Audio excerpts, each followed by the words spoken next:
우리는 지난 8월 한 달 동안에 우리 교회 성경 읽기표대로 이사야서의 말씀과 예레미야의 말씀을 읽어왔습니다. 그리고 새벽마다는 에스겔의 말씀으로 지금 묵상을 하고 있습니다. 지난 화요일 새벽기도를 제가 인도하면서 우리 성도님들에게 예레미야의 말씀과 에스겔의 말씀을 계속 읽고 있지만 그 많은 성경 말씀 중에 하나님께서 이스라엘 백성들을 칭찬하시는 말씀은 한 구절도 없음을 그렇게 말씀을 드렸습니다. 오히려 그들의 죄로 벌하시겠다는 말씀만 가득하다고 그렇게 말씀을 드렸습니다. 심지어 예레미야 5장 1절 말씀 보시면 너희는 예루살렘 거리로 빨리 다니며 그 넓은 거리에서 찾아보고 알라. 너희가 만일 정의를 행하며 진리를 구하는 자를 한 사람이라도 찾으면 내가 이 성읍을 용서하리라. 그렇게 말씀하셨습니다. 무슨 말씀입니까? 의인 한 명이 없어서 예루살렘 성을 멸하시겠다 하는 말씀입니다. 에스겔 22장 30절 31절 말씀 보시면 이 땅을 위하여 성을 쌓으며 성 무너진 데를 막아서서 나로 하여금 멸하지 못하게 할 사람을 내가 그 가운데서 찾다가 찾지 못하였으므로 내가 내 분노를 그들 위에 쏟으며 제 진노의 불로 멸하여 그들 행위대로 그들 머리에 봉하였느니라. 그렇게 말씀하셨습니다. 성 무너진 데를 막아 쓰는 한 사람이 없어서 예루살렘 성을 멸하시겠다 하는 말씀입니다. 여러분, 이렇듯 끊임없이 선지자들을 통해서 백성들의 죄를 지적하시고 있는데 유일하게 한 군데 하나님께서 칭찬하시는 구절을 드디어 찾았습니다. 바로 이 예레미야 35장에 있습니다. 그것도 하나님께서 당신의 백성들이 얼마나 못났으면 이스라엘 백성들 중에서가 아니라 이스라엘 백성들 중에 섞여서 살고 있었던 소수의 이방 민족인 네갑 사람들을 칭찬하시면서 지금 당신의 백성들과 비교를 하시고 있는 것입니다. 오늘 우리는 예레미야 총 52장 중에 하나님께서 유일하게 칭찬하시는 네갑 사람들의 신앙의 모습을 살펴보면서 우리가 어떻게 하면은 하나님께서 인정해 주시고 칭찬해 주시는 신앙인이 될 것인지를 함께 생각해 보도록 하겠습니다. 먼저는 이 네갑 사람들이 누구인지를 우리는 먼저 알아야 하겠습니다. 원래는 미디안 족속으로서 겐 족속이라고 합니다. 미디안 족속이라고도 하고 겐 족속이라고 합니다. 지금으로 말하면 사우디아라비아 그 근방 지역에 살았던 족속입니다. 출애굽기에 보면은 모세가 왕자 시절에 애굽 사람을 쳐 죽이지 않았습니까? 그래서 애굽 사람들이 이제 모세의 죄가 발각되었으니까 죽일 거다, 왕이 죽일 거다라는 이야기를 듣고는 미디안 광야로 도망을 갑니다. 이 사우디아라비아 쪽으로 도망을 간 거죠. 거기 미디안 제사장의 이드로, 제사장 중에 이드로가 있었는데 이드로의 사해가 됩니다. 그때부터 이스라엘 민족과 이 미디안 족속의 관계가 이루어지게 되는 것이죠. 후에 이스라엘 민족이 가나안 땅으로 들어갔을 때에 그때 이 겐 족속의 일부가 가나안 땅으로 들어와서 함께 살게 됩니다. 그 중에 네갑을 조상으로 하는 후손들이 오늘 본문에 나오는 네갑 사람들입니다. 하나님께서 오늘 35장 전체를 좀 보겠는데요.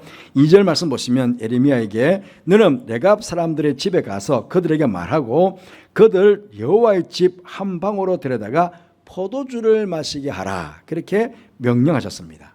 그런데 이 명령을 받은 네갑 사람들은 단호하게 선지자를 통해서 주시는 하나님의 명령을 거절을 합니다.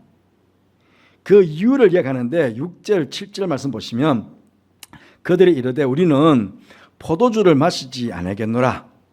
레갑의 아들 우리 선조 요나답이 우리에게 명령하여 이르기를 너희와 너희 자손은 영원히 포도주를 마시지 말며 너희가 집도 짓지 말며 파종도 하지 말며 포도원을 소유하지도 말고 너희는 평생 동안 장막에 살아라.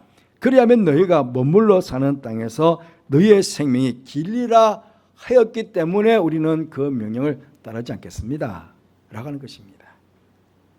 여기에 포도주를 마시지 말라는 거부한 이유를 밝히는데 레갑의 아들 선조 요나답이 명령했기 때문에 그 명령에 순종하는 것이라 하는 것입니다. 하나님께서 출애굽한 백성들에게 가나안 땅에 들어가면 가나안 땅에 먼저 있었던 그 모든 민족들을 다 몰아내라고 말씀하셨습니다. 왜냐하면 자칫 그들과 어울리다가 그들에게 영향을 받아서 저들의 죄악된 문화에 물들어서 하나님을 멀리하고 우상을 섬기게 될 것을 염려하셨기 때문이었습니다.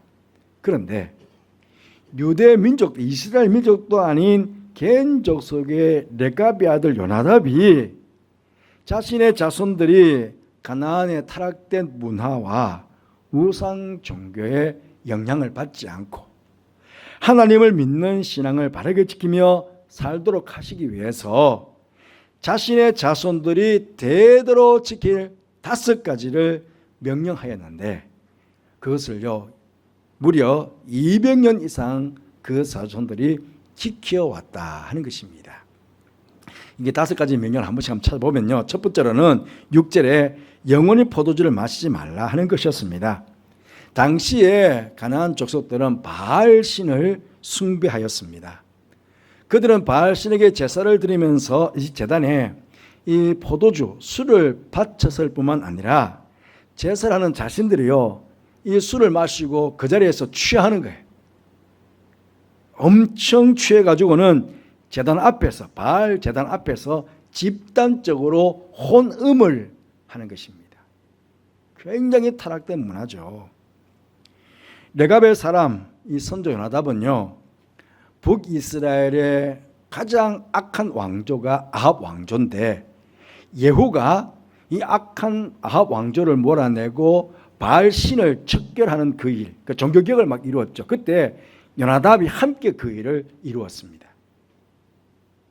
그 척결 과정에서 술이 미치는 폐해가 얼마나 심각한지를 요나답이 본 것이지요. 그래서 영원히 포도주를 마시지 말라고 자기 자손들에게 유언으로 남긴 것입니다. 술에 취해서 시간을 방탕하게 낭비하며 하나님의 이름을 욕되게 하지 말고 하나님의 백성으로서 언제나 맑고 깨끗한 정신을 유지하며 하나님 앞에서 절제되고 거룩한 삶을 살도록 그렇게 요나답이 하였던 것입니다. 두 번째로는 7절에 보니까 집도 짓지 말며, 셋째로는 파종도 하지 말며, 넷째는 포도원을 소유하지도 말라 그렇게 명령하였습니다.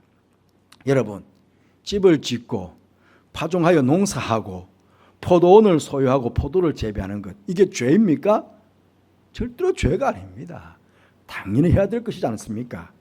그럼에도 요나답은 그 후손들에게 그러한 삶을 살지 말라고 하였습니다. 왜 그랬을까요? 왜냐하면 그 당시 가나안에 정착하여 살던 사람들은 모두가 농경을 통해 가지고 풍요로운 삶을, 조금은 더 풍요로운 삶을 살면서 바알 신을 숭배한 것입니다. 이 바알 신이 농경 문화의 신이거든요.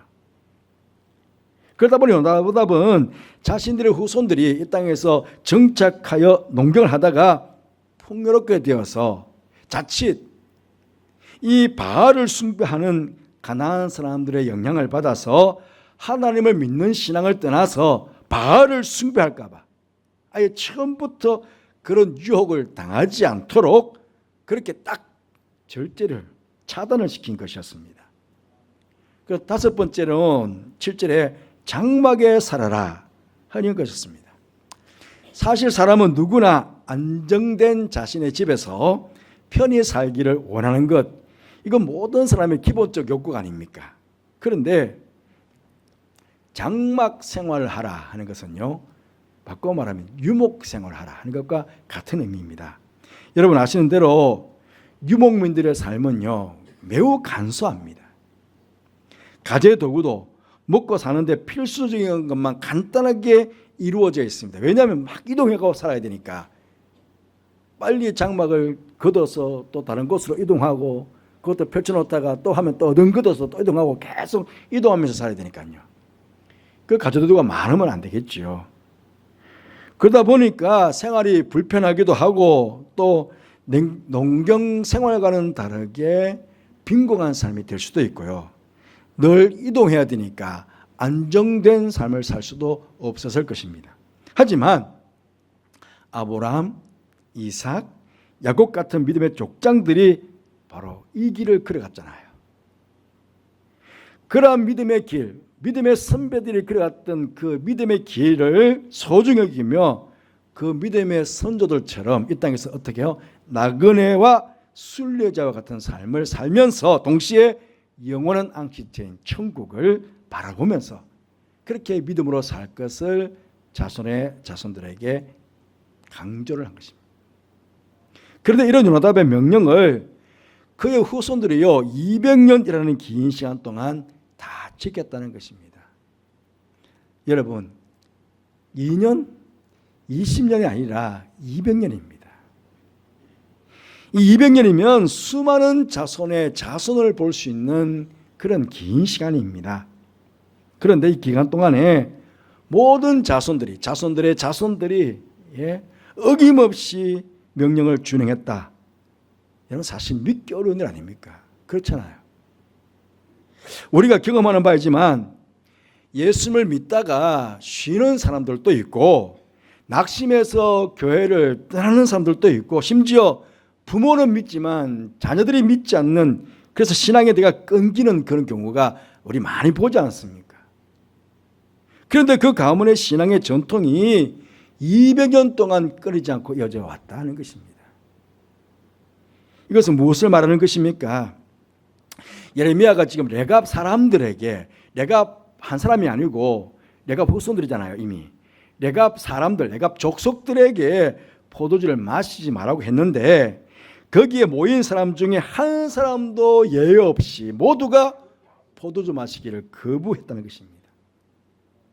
이건 이미 그 족속 안에 철저하게 어릴 때부터 이런 신앙의 훈련이 잘 되어져 왔음을 우리는 알 수 있습니다. 그리고 이런 신앙의 훈련 속에는요 그렇게 신앙적으로 살아가야 될, 그렇게 살아가야 될 신앙의 가치가 분명히 무엇인지를 깨닫게 해줘야 됩니다.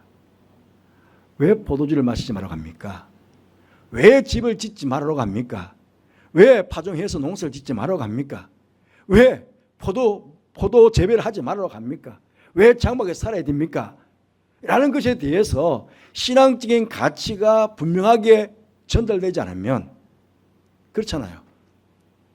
왜 이렇게 해야 됩니까? 라고 했을 때 거기에 대한 답이 있어야 돼요. 답. 신앙적 가치에 대한 답이 없으면 내가 그걸 왜 해요? 라고 거부할 수 있습니다. 그런데 신앙적 가치에 대한 분명한 답을 그 자손들에게 계속해서 가르쳐 준 것입니다. 그러니까 그게 200년 동안 계속 5가지가 이어져 온 것 아니겠습니까? 후손들 모두 이것들을 받아들였다는 것은 그 가치, 신앙적 가치에 대해서 공감하고 깨닫고 그걸 받아들였다는 것입니다. 그러면 그렇게 200년 동안 계속 되었다면요. 그럼 누가 제일 먼저 본이 되어야 되겠습니까? 가정의 부모님들이. 가정의 부모님들이 먼저 본이 되었을 것이고 그리고 그 가문의 어른들이 본이 되었을 것입니다. 그렇게 살아가는 모습을 보여주면서 그 가운데 행복하게 그 가운데 복을 누리면서 그 가운데 하나님을 섬기면서 살아가는 모습을 보여줬으니까 그 후손들이 따라가는 것 아니겠습니까? 여러분 그런데요 이것은요 하나님의 명령이 아니라 한 가문의 족적의 명령이었다는 것입니다. 14절부터 16절까지 이렇게 하나님께서 말씀하십니다.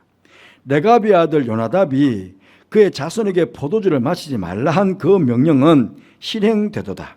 그들은 그 선조의 명령을 순종하여 오늘까지 마시지 아니하거든을 내가 너희에게 말하고 끊임없이 말하여도 너희는 내게 순종하지 아니하도다.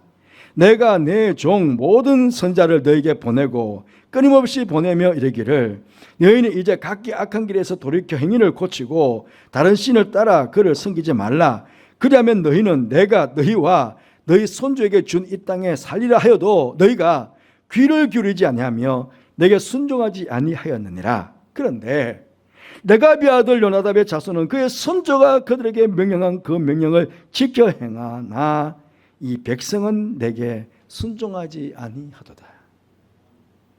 여러분, 이 말씀 속에 하나님의 마음이 느껴지십니까?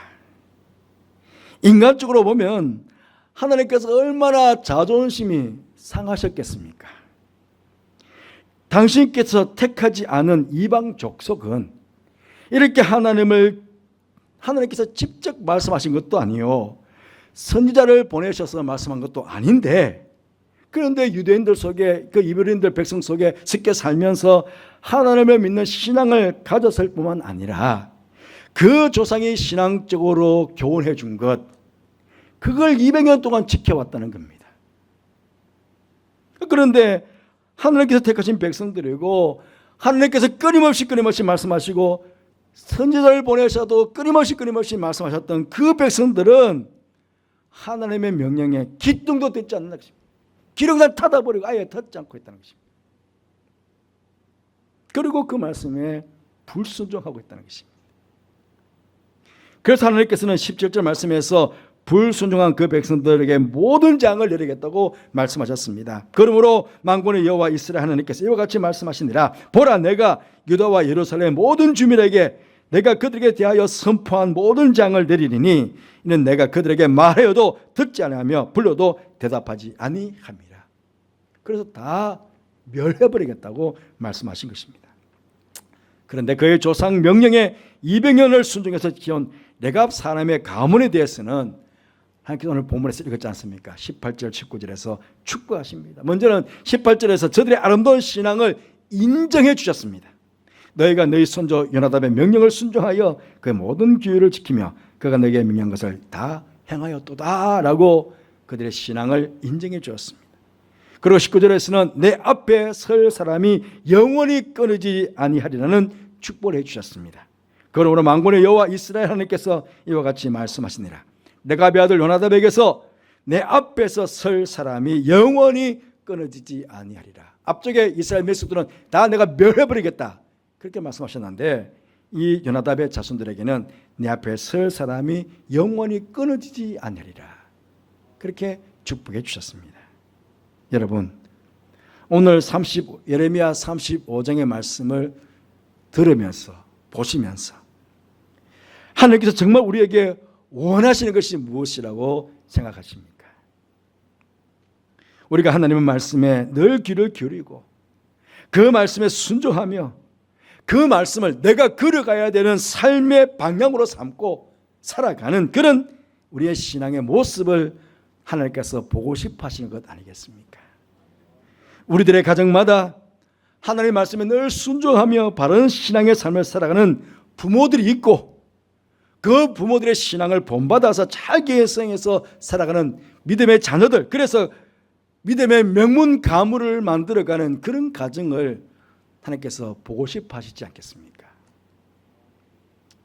바랍기는 우리 또한 오늘 본문의 레갑 사람들처럼 하나님의 말씀에 온전히 순종하여 살아감으로 하나님께서 여러분 각자의 신앙을 먼저 인정해 주셔야 되지 않겠습니까? 그래서 내가 먼저 인정받고 칭찬받고 복을 받을 뿐만 아니라 우리의 믿음, 우리가 만들어가야 될 우리의 가정 또한 우리 모든 식구들이 그렇게 하나님 앞에서 말씀에 순종하고 살아감으로 믿음도 인정받고 또 우리 모든 가족들이 삶의 자리에 복을 받는 그런 귀한 가정들, 가문이 되었으면 좋겠습니다.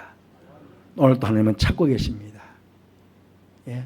성 무너진 데를 막아서는 한 사람, 이 죄악된 세상에서 의인으로 살아가는 한 사람을 지금도 찾고 계십니다. 그 한 사람이 바로 오늘 예배를 드리시는 여러분들 되시기를 바랍니다. 그렇게 되시기 위해서 이 시간도 함께 결단하며 기도하는 시간을 갖도록 하겠습니다.